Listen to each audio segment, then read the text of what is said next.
Tinatanong ko lang po sa inyo, meron pa bang ginagawa si Lord sa buhay natin?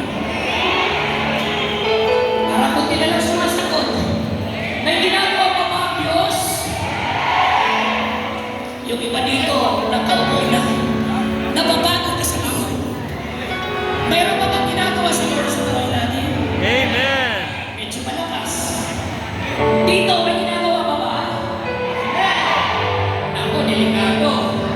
Dito, may ginagawa si Lord? Amen. Sa mga preacher kaya may ginagawa? Wala na, umuwi na tayo.